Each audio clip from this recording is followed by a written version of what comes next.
Looks like the light of God is behind me. Jesus. I moved the camera back a little bit more than usual for this video. I don't know if it looks any different for y'all, but it gives me a lot more room for activities, so I don't know, I'm in a good mood today. Anyway, hey guys, so as you can tell, my voice is a little bit shot right now. It's mainly because I went out over the weekend, and honestly, anytime I ever go to a club, for some reason I always lose my voice, and it takes me like at least like half a week to get it back. But I'm in a good mood today. I've been in a good mood for like the past, I don't know, week, just because my whole week I've just been killing it with everything in life recently. So I wanted to celebrate a little bit, and I hit up my one friend. I asked him what he was doing that night, see if he wanted to go out to a bar, grab a couple drinks, and then he tells me he's already got plans. He's going to a club with a few of his boys tonight, but I'm more than welcome to come along if I want. I don't know if you guys live near Philly, but there's a club in Philly called Club Rumor, and I've heard of this place 1,000 times, but I've never been there before until that night. And so I get to his place and I see how everyone's dressed, and I realize I am completely underdressed for the occasion. I mean, I dress pretty fly on the regular, so I wasn't too bad, but you know, they're all rocking like button-downs, dress pants, and like nice like wingtip shoes.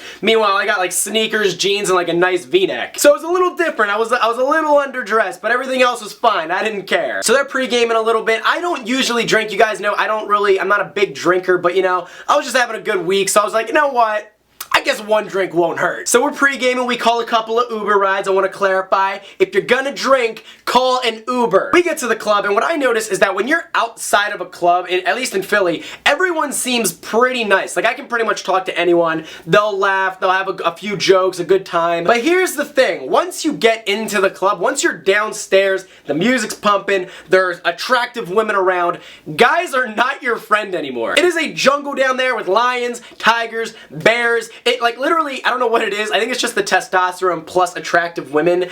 Like, it just makes, like, a dog-eat-dog world. Now, when we rolled up to the club, it was definitely a sausage fest, I'll be honest. We did have females coming that we were gonna hang out with later, that's fine, but I'm not gonna depend on other people that aren't there yet for me to have fun. That's not how it works. First, I checked out the whole vicinity. I started seeing where I could go, where like the VIP areas were, stuff like that. And what I noticed was there was this one big group of people that were all together, and they all had like these black wristbands on. And so I go up to one of the guys and I ask him what the wristband was for, and he tells me that there was someone's birthday party going on that night. I was like, that's awesome. Who's the birthday party for? And he tells me it's this awesome guy named Kenny. I have no idea who Kenny is, okay? Never met the guy a day in my life. Probably never gonna meet him. Kenny, if you're watching this video, I just want to say thanks for being my wingman. Because right after I had that conversation with those guys, I go up to a couple of girls who were obviously in the same party, had the same wristbands on, and I'm like, yo, are you guys here for Kenny's party? And they're like, yeah, and we all start becoming good friends. And within a matter of minutes, I go from knowing no one in this party to pretending to know everyone at the party, and because everyone saw me talking to everyone else, they just assumed everyone else except them knew me, even though none of them knew me. And it was just awesome. Did that make any sense? Probably not, but it doesn't have to. And so I'm talking to everyone in the party. Eventually I started having like a one-on-one conversation with this one girl who seemed really cool. Little did I know that she was gonna be like Drama City, because you know, I'm talking to her, everything seems really cool, but then she goes and grabs a drink and I start talking to her friends, and it's like the complete opposite. Because I'm talking to 3 of her friends, the first one tells me I should make out with her, the second one tells me that she has a boyfriend, and the third one says that she's single. What do I do with that? Like, none of them were making any sense, and it's like times like that where I appreciate my friends. Because the thing is, me and my boys, if we're talking to someone, we can make up a story on the spot and everyone else will just join in on it. And when you have friends that go along with a story that you're telling without you having to tell them beforehand, like, yo, that's a keeper right there. But I could just tell that was gonna be a nightmare, so I was like, you know what? We're just gonna let that be right there, and we're gonna go over here. So I go back over to my boys that I came there with, the girls show up, I start talking to all of them. One thing I didn't mention is that with all the guys that I went to the club with that night, I was the only one that was American. Literally all of them were Greek except me. And so these girls show up, and literally all of them were Greek except one girl. So I'm talking to her, me and her like BFFs right away. And so at this point everyone's drinking, everyone's dancing, everyone's having a good time. And to me, this is what a club was supposed to be. It was about dancing, laughing, meeting new people, having a good time. And that's what we're doing. We're partying, we're having fun, you know, bartenders are literally like getting on the bar and everyone's just dancing everywhere. If you guys have me on Snapchat, you didn't miss any of it. You already know what I'm talking about. If you don't have me on Snapchat, you should add me on there, because I'm telling you,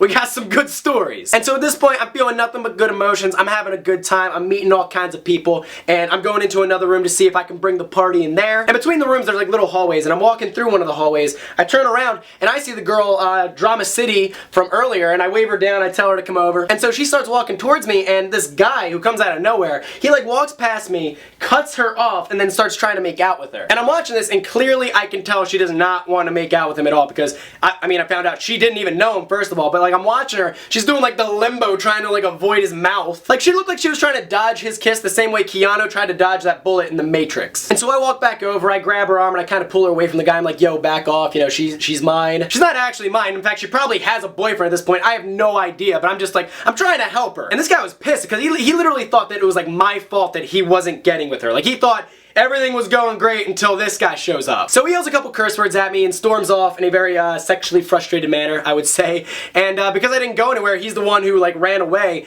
Looked like I won, so I was happy. See, the thing is, I'm like a very protective guy, so it's like, even when things aren't really any of my business, like that situation, I still felt like I had to step in and do something. Because obviously that guy had like way too much to drink, and that guy was like twice my size, so I had no business going in there and like basically almost starting an altercation with him. But I don't know why, my brain just makes me do it. It's like, what else am I gonna do? Am I just gonna watch it happen? Like, no, I'm gonna go in. So I think I did the right thing. I don't really care what anyone else thinks. That was like the one little thing that I thought was gonna be drama for the whole night. Apparently not. Because later in the night, right, I'm walking through that same hallway again, right? I run into the same dude in the same exact spot. And clearly, he's even more drunk than he was earlier, and he remembers me. And there's no one else in this hallway, it's just me and him. For some reason, it was like a ghost town in this hallway besides me and him. I don't know why. And this guy, literally, okay, calm down, Tom. This guy walks past me and spits at me. Now listen, beforehand, okay, he was, you know, he was disrespecting a girl. I intervened. That's fine. Now he's disrespecting me, and now you see this pattern of him just being disrespectful to people. That doesn't fly with me. And I was having an awesome night up to this point, so, you know, it didn't, like, get me to the point where I wanted to fight him right away, but there was no way I was letting this guy walk past me without some words being exchanged. And that's what he tried to do. He tried to walk past me because he thought, like, I wasn't gonna do anything because the guy was way bigger than me, so he just expects me to like let him walk all over me. No, the thing is with me, if someone disrespects me, I can't not do something about it. I have to, you know, like get my point across. I turn around and I yell at this dude. I'm like, yo, what the hell was that? And then he turns around, yells some curse words back at me, clearly a little sexually frustrated still. Now there's a little bit of distance between us because, you know, he kept walking in the other direction, so I just want to clarify everything. So I start taking some steps towards this guy. And I get really close to this guy and I grab him right by the side of the arms. I grab him and I place him pretty firmly on the wall. I wouldn't say I was rough with him, but I definitely wasn't gentle either. And so when I have him up against this wall, I'm making dead eye contact with him. I think that is so important when you're communicating with anyone, and this guy knew, just based off my eyes, that I was done messing around. And this is how you know I wasn't in the clearest state of mind, because out of all the things I could have yelled at this guy, I started giving him dating advice. I swear to God, you can't make it up. And I'm telling him, look, you're being a creep. The things you're doing are wrong because of reason A, B, and C. And I'm explaining to him what it means to respect someone and why he needs to respect women and why he needs to respect me and what he's doing wrong and where he's gonna end up if he doesn't respect people. And I'm going on this rant, and the guy, here's the crazy part, he's listening to me the whole time. And so the last thing I tell this guy is, look, man, I like you, okay? Meanwhile, I don't like this guy at all. I'm just saying that to make him, you know, listen to what I'm gonna say next. But I go, yo, I like you, man, okay? But here's the thing, you disrespected me. If you disrespect me again, you are gonna have a problem. And so after I'm done talking, he doesn't say anything, and I let him go. I back up, I take a few steps backwards, and I look at him, and I turn around, walk away. Guy didn't mess with me ever again. I was amazed. And literally, I think what it comes down to is that guy, like, even though he was so much bigger, I don't think he ever had someone who he disrespected who actually, like, yo, had that boundary. Like, literally, I'm probably gonna make a video about boundaries and how important they are, because if you don't have boundaries in life, people are going to walk all over you until you make them. I actually met up with my boys later that night and I told them what happened, and I was in the moment, I just had all this adrenaline rushing through me. I actually wish I did something more. Like, I wish I fought the guy or something in the moment. In hindsight, I'm really glad I didn't do anything. So I'm glad I didn't hurt him. I'm glad I didn't do anything. I hope the guy really did learn a lesson. Did he? I have no idea. Probably not. He probably forgot about it in 5 seconds. Who knows? But all I really care about is the fact that I had a boundary, I set it, and I stuck to it. And I know this is a very long video. If you guys like these long videos, let me know. Give this video a thumbs up down below if you're still watching up to this point. But guys, what do you think about this story? Do you think I was in the right? Do you think I was in the wrong at any point? Do you think I should have done more? Should have done less? Let me know your thoughts in the comment section down below. In fact, let me know what you would have done. Leave that in the comments. Can't wait to read them. But anyway, guys, if this is your first time ever watching one of my videos and you don't hate my face, feel free to subscribe. And guys, that's really all I've got to say on it. So thanks for watching, and I will see you guys next Monday. Peace.